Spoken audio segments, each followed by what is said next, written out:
I think it's quite good to wake you up after a whole host of presentations. So I will try and explain why we're here and what we do, and the fact that what we do is very different from everybody else who you've heard from already this morning.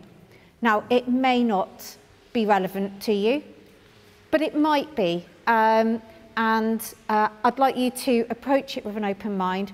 We are impact investment funders. We're based in Launceston, that's our head offices.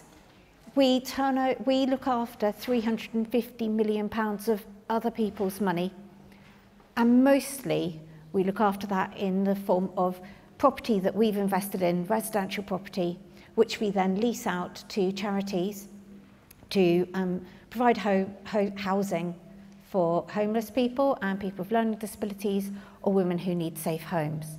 And that's the majority of what Resonance does. We've been established 20 years, and we were established by a gentleman who lives in Cornwall and married a Cornish lady.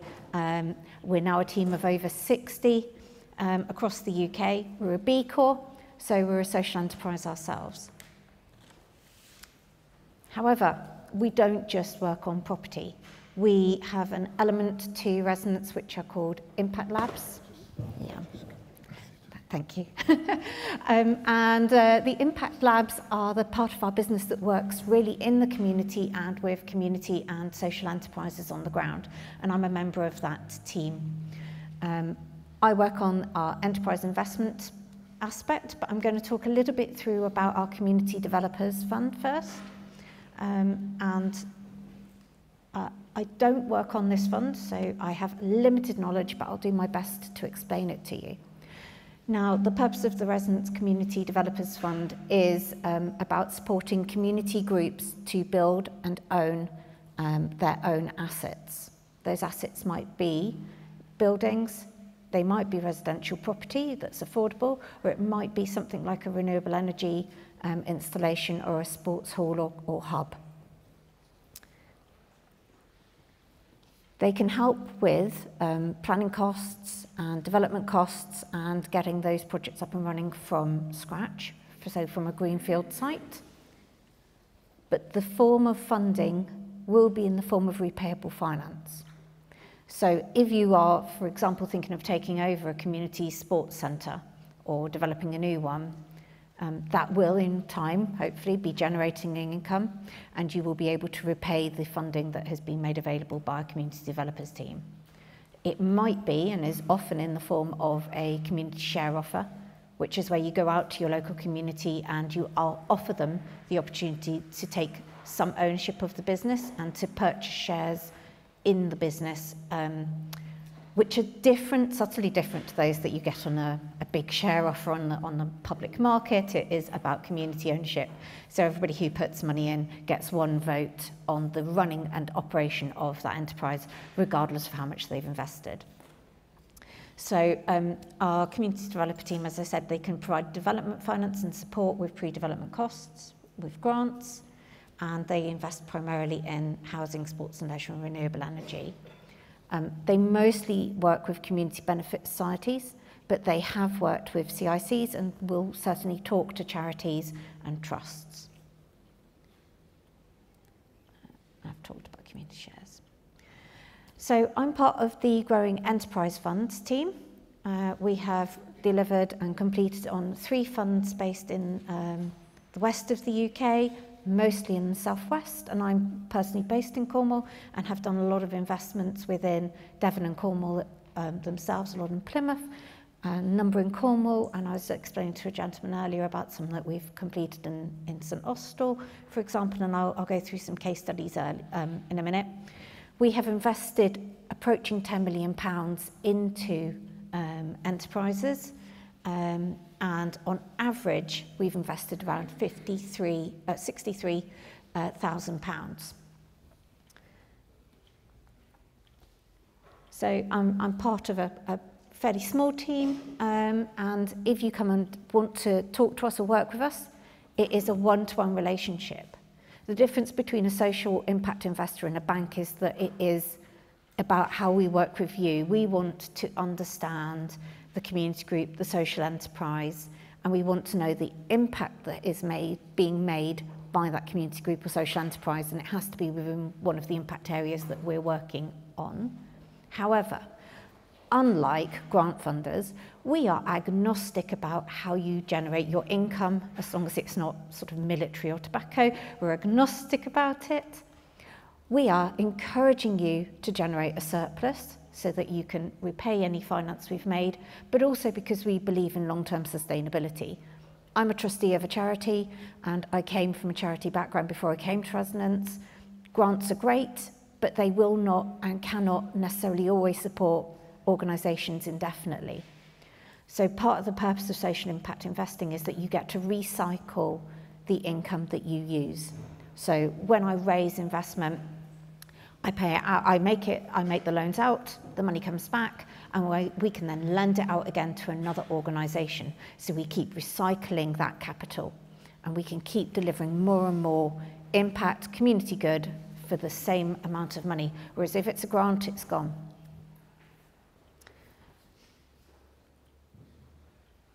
We don't only run our own funds, we're partners on some other impact funds run by other impact funders within the UK, and I've deliberately picked out the Energy Resilience Fund to talk about today because I think it might be of considerable interest to a number of organisations here. The purpose of the Energy Resilience Fund is to provide repayable finance alongside some grant where relevant to support community groups to manage their energy costs. So they can provide the upfront finance in the form of a loan to pay for your energy efficiency measures or your renewable energy measures on your church, on your community building, in your community centre. You can get free a grant to pay for an audit, or they can send out an auditor to come and have a look and see what's needed to make sure that it's sensible to progress with it. No impact investor wishes to make investments that are going to bring an enterprise down or cause undue financial distress. So it's in our interests and everybody we work with's interests to make sure that an investment works financially as well as creating an impact. So the Energy Resilience Fund can be used for energy efficiency measures, or it can be used for renewable energy costs. So it can put in an air source heat pump or solar panels, but it can equally be used to insulate a roof or improve your radiators. You will need to understand the amount of energy that you've used. And again, like the other funding, you need to be able to demonstrate an impact and a community focus as part of the application. So how will that help you do more of what you're already doing? Again, unlike other funders, there is typically a fairly broad and easy way to apply. This particular fund has quite a lengthy application form and asks for quite a lot of information, but you again can work with us directly to help pull all of that together, and we can come out and visit you and talk to you, have video calls. We're available. You're probably wondering what the terms of this sort of finance is. With the Energy Resilience Fund, they are typically charging around 6.5% to 8.5% interest on the loan, and your loan might be £50,000 if it was like a big installation, and you might get a £20,000 grant, and then you would have typically 5 years to pay that back. But if you're saving on energy bills of £15,000 to £18,000 a year and getting them down to £2,000 to £3,000, you can see how financially that would make sense. So if you're in that sort of a situation, it's absolutely worth looking for. We're also partners on the Recovery Loan Fund. Now this fund really works with the largest enterprises. So your minimum turnover needs to be £400,000. Now I don't know if anybody here today is in that category, but if you are and you need finance or funding to pay for something, say your grants pay in arrears and you have to fund them up front, or you have a contract with a local council that pays in arrears, which is very common with European funding, but it's also now common with shared prosperity funding or Innovate UK, then you can apply to the Recovery Loan Fund via ourselves, and we can support with an application for £100,000 to £1.5 million of investment. They do have grant funding also available around cost of living. So if you are supporting people in a community who are particularly impacted by cost of living, then as part of a recovery loan fund application, you can apply for a small grant to work alongside it to provide those cost of living support. They are agnostic on where and how impact is created. So it's fine if you work in the community, it's fine if you work in the environment, it's fine if you work in the health space, but they need to see evidence of the impact.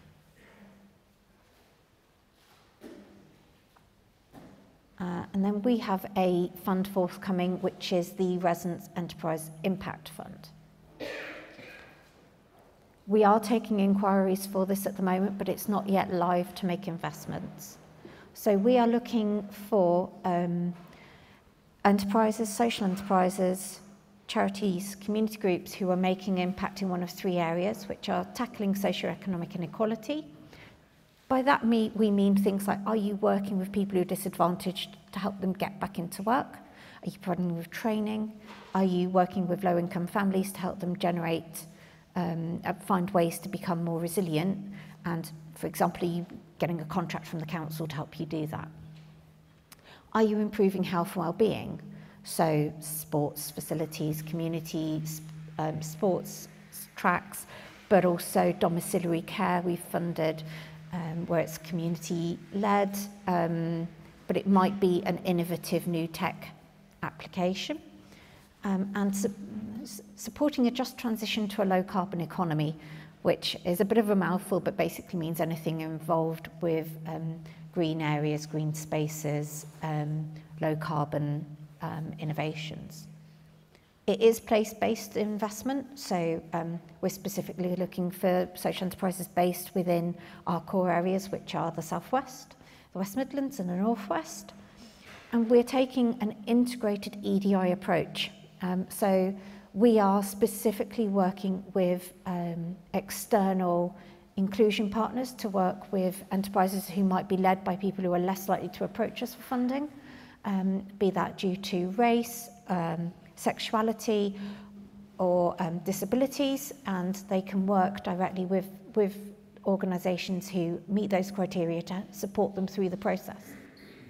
But we've also lowered the bar on all of the aspects of our processes to make it easier for everybody to apply. There's no application form. It starts with a phone call or a video call or a meeting, and we take it from there. The way that the fund works is that I can't go into it into too much detail due to financial regulations. However, basically the investors get a tax break on their investment. So you repay the capital, and that's how they get their interest. And we have developed a completely flexible product suite which reflects the feedback we've had from our previous funds, which I'll talk about next. So we have 4 products, and I appreciate that's probably a bit small for you to read, but that's okay, I'll talk you through them. So the smallest amount of investment available is £20,000, and those we're calling launch pads. We've used those before. They will last from 3 to 5 years, typically around 4 years, and they are to help organisations who've never taken on repayable finance before to give it a taste without getting in too deep too quickly. And it might be a good way to trial something that you're thinking of doing and then coming back for a larger investment if it works well. So, for example, you'd like to open a cafe that you've already been trialling running on a Saturday, and you would like to start running that 4 or 5 days a week because it really helps with connecting with older people in your community. But you know that to run it 4 or 5 days a week, you're going to have to cover the costs of staff and improve and increase your equipment. Well, that £20,000 could help cover some more equipment and the first 6 months of a staff cost part-time, meaning that you can then see how that's working, and if it's working well, you know, potentially you would either keep growing it with your own reserves, or you might want to apply for more investment.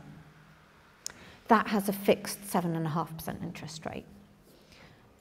We have unsecured loans which are from £50 to £200,000, and they are on flexible terms, so they can last from 3 to 10 years. So they can be quite long terms if it's needed to repay the capital. But typically they'll be around 7 years, and their interest rate will be 6 to 8%. These are fixed interest rates, by the way. They're not an interest rate above Bank of England base rates, which is what you normally hear. These are fixed, so you know if you want to go ahead with this, what you will be repaying and what it will cost every single month for the lifetime of the loan. It won't change if the economy changes. Now, we had feedback that people were unsure about loans, but they kind of could see the reason for doing so. And what they really wanted was some money that they didn't have to pay for until they had reached the point where they were in a position to start repaying.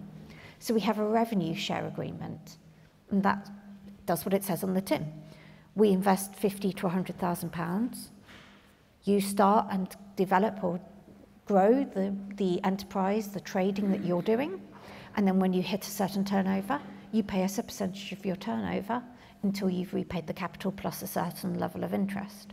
So it's not fixed, but it means you get quite a decent chunk of breathing space before you have to repay anything. And then we have equity available as well, which is not typically available for social enterprises and charities.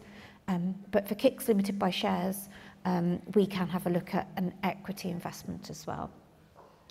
All our investments are unsecured, so we're not asking anybody, any volunteer directors, any trustees, any directors who are not volunteers who are paid, to put any of their own houses, their cars, themselves on the line and guarantee repayment, and nor are we asking the enterprise to guarantee repayment. So if it doesn't work out, we won't necessarily turn around and make people bankrupt. That's not how it works. We want to see enterprises grow and make more difference. We're social, we want to see growth, and we want to support growth because we want to see more social impact. We do take it seriously, so unsecured doesn't mean you can come in without a plan, but it does mean, hopefully, that anybody who's very nervous, that by looking at this, that they themselves are going to be personally liable for repaying a large amount of debt, that you needn't have that worry on your shoulders. So the application process, as I said, is simply making contact, and then we work through investment readiness with enterprises if you haven't already got it in place. Now, I didn't mention it earlier, but we do have access to an investment readiness grant programme. So if you think this might be right for you, but we don't have a business plan, we can't do financial modelling, we're not sure how to do our impact reporting so it meets what you need, we can put through to this investment readiness grant programme, which will pay for the costs of somebody to come in and work on that with an enterprise and help them get to that position. And it might be, though, by doing that work, it's decided that actually this isn't right for you and we're not ready for it and we don't want to go ahead, and that's fine. We can stop at that process, but if it's looking right, then it goes through to investment committees who meet monthly, and they talk through and have a look at the proposition alongside the investment manager. They may make suggestions for changes, or we might go ahead. It typically takes 2 or 3 of those meetings to be able to get to a decision. And then after investment, there is a clear agreement provided to every enterprise which sets out exactly what's needed and what we expect to report on. And reporting is kept simple to quarterly financial reporting and annually a decent impact report. But we expect people to remain regularly in contact with us. We want a relationship. We're not there to make investment and walk away. We are there through the highs and through the lows. I've been in contact last 2 days with 3 of my enterprises who've come and said to me, this isn't quite working, this funding we were expecting to come in is coming in later than we expected. Can we take a pause on our repayments for a brief period? And I'm talking to them about how we can work that out. And there's somebody else who might come to me and say, actually things are going really well, can we repay early? Somebody else might email me and say, we've just had this fantastic piece in the news, can you share it on your website? So when I say we have a relationship, I mean we have a relationship, and it's long term and it's for the life of our investment. So again, this is quite small, and again, you'll get copies of these slides, but to be investment ready, you typically need financial forecasts, you need a plan for your impact growth. You should ideally have an idea of what sort of investment you would like and how it will work, but you don't have to. You should have at least 3 years of full management accounts, and you really need to have your financial reporting set up and working well before you take investment, because you need to understand your money. You need to understand your money coming in and your money going out. Otherwise, you will not be able to ensure that you're able to keep on top of your payments. And that involves also 12 months of management accounts. So it's no good just having your annual accounts done by an accountant. You need to keep regular management accounts in-house as well. You should really have a business plan, but it could be a board paper talking about the proposition. It could be a pitch deck if you're that way inclined. It could just be something you've put together for a grant funder with some additional information on how it actually works. We're agnostic on how you present the information. If you've got it and you've written it, give it to us. Not fussed what form it comes in. I will go through and pick out the information I need. So please don't feel you have to put anything specifically together for us, but if you want to, we can do that grant funding with Reach. You should have a good management team and board, and a bit like some of the other people, we do really look for at least 2 unrelated people on your board, and we really want to understand your impact and your theory of change. So you need to think about having all of those things. You don't have to have them all to approach us and have a conversation, but the earlier you have a conversation, the better, because it means we can help steer and guide as to what we need and how it goes. So just to recap, you have to be eligible. For us, you have to be trading. You have to meet at least one of the impact themes. You have to be able to grow, and you have to understand that this is repayable and unsecured, and we expect regular engagement with everybody that we work with. So I'm just going to touch on how this works in reality, because it's all very well talking through numbers and figures. Here are some examples from a fund that we were running in the Southwest till 2022, and some examples of our investees. So St Austell Leisure, that's not the Better Leisure Centre in the heart of St Austell that you might know of. St Austell Leisure took over what was the rugby club's gym. The rugby club were having enough of their gym. They didn't want to run it. It was causing too many headaches. And the manager of that rugby club said, I think I could run this, and I think I could run it better than the rugby club have been doing. And he's turned it into a proper, decent, community-driven leisure centre using some investment from us. We invested £65,000 so he could improve and upgrade the equipment. And he now runs multiple classes for the over 50s, youth outreach days, has kept his prices low, and has really involved the members in the running and delivery of a community-led leisure facility. And he's one of our biggest fans, I have to say, and we think what he's doing is fantastic. Carrot Community, they're a Christian-led domiciliary care agency based in St Austell. When they came to us, they were relatively new. They were turning over £80,000 a year. They have gone on to win because of the ethos of their care provision, which is what we bought into. Multiple new contracts, and they now have a turnover of over £1.5 million in the course of 5 years. They wouldn't have been able to do that without investment to help them recruit and grow the number of carers and deliver more of what they were doing. Memory Matters. This is a memory cafe based in Plymouth on the High Street, Moments Cafe. They set that up with a £10,000 loan from us and a £10,000 grant. Then they took on a further £50,000, and they have got one of the busiest, most lovely cafes in the heart of Plymouth city centre with a dementia hub over the top, and they have dementia outreach, and they have done that with a blend of investment from us and grants elsewhere, but they have trading income because of the cafe. Again, social investment has been a key part of their purpose, and they are talking to us potentially about further investment in future to grow some of what they're doing. So I want to illustrate, none of these are big, flashy organisations. They're all day-to-day, community-led and driven enterprises who could see how some repayable finance as part of what they were doing could help them grow and deliver more impact, generate more income and make them more sustainable, and that's what we're all about. So that's me just about done, and I'm open to any questions.